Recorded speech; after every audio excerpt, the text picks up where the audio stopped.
ABAKKOLINSO ekyokubiri essuula 2 olunyiriri olusooka okutuuka ku lusembayo. Naye nnamalirira mu mutima gwange obutajja nate na nnaku gye muli. Kubanga nze bwe mbanakuwaza, kale ansanyusa y'ani wabula oyo nze gwe nnakuwazizza. N'ekyo nnakiwandiika bwe ndijja nneme kunnakuwazibwa abo abagwanira okunsanyusa. Kubanga mbeesiga mmwe mwenna, ng'essanyu lyange lye lyammwe mwenna.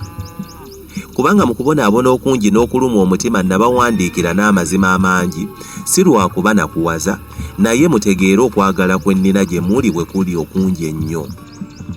Naye bwe wabaawo omuntu eyaleeta okunakuwala, aba tannakuwazizza nze wabula mmwe mwenna, so si mwenna nneme okubazitoowerera ennyo.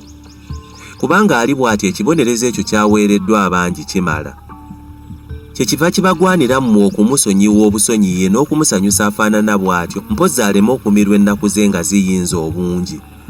Kyenva mbeegayirira okunyweza okwagala gy'ali. Kubanga era kyennava mpandiika ndyoke mbagezese ntegeere obanga muli bawulizi mu bigambo byonna. Buli gwe musonyiwa ekigambo nange mmusonyiwa. Kubanga nange kyensonyiye obanga nsonyiye nkisonyiye ku lwammwe mu maaso ga Kristo. Sitaani alemenga kutwekulumbalizaako kubanga tetulinga abatategeera nkweze. Naye bwe najja mu tuluwa olw'enjiri ya Kristo, era oluggi bwe lwanzigulirwawo mu Mukama waffe, omutima gwange tegwatereera kubanga saasangayo Tito muganda wange. Kyennava mbasiibula ne ŋŋenda mu Makedoni. Naye Katonda yeebazibwe atutwala bulijjo ng'atuwanguza mu Kristo, era n'atukozesa okumumanyisa mu bantu bonna ng'evvumba erisaasaanira wonna.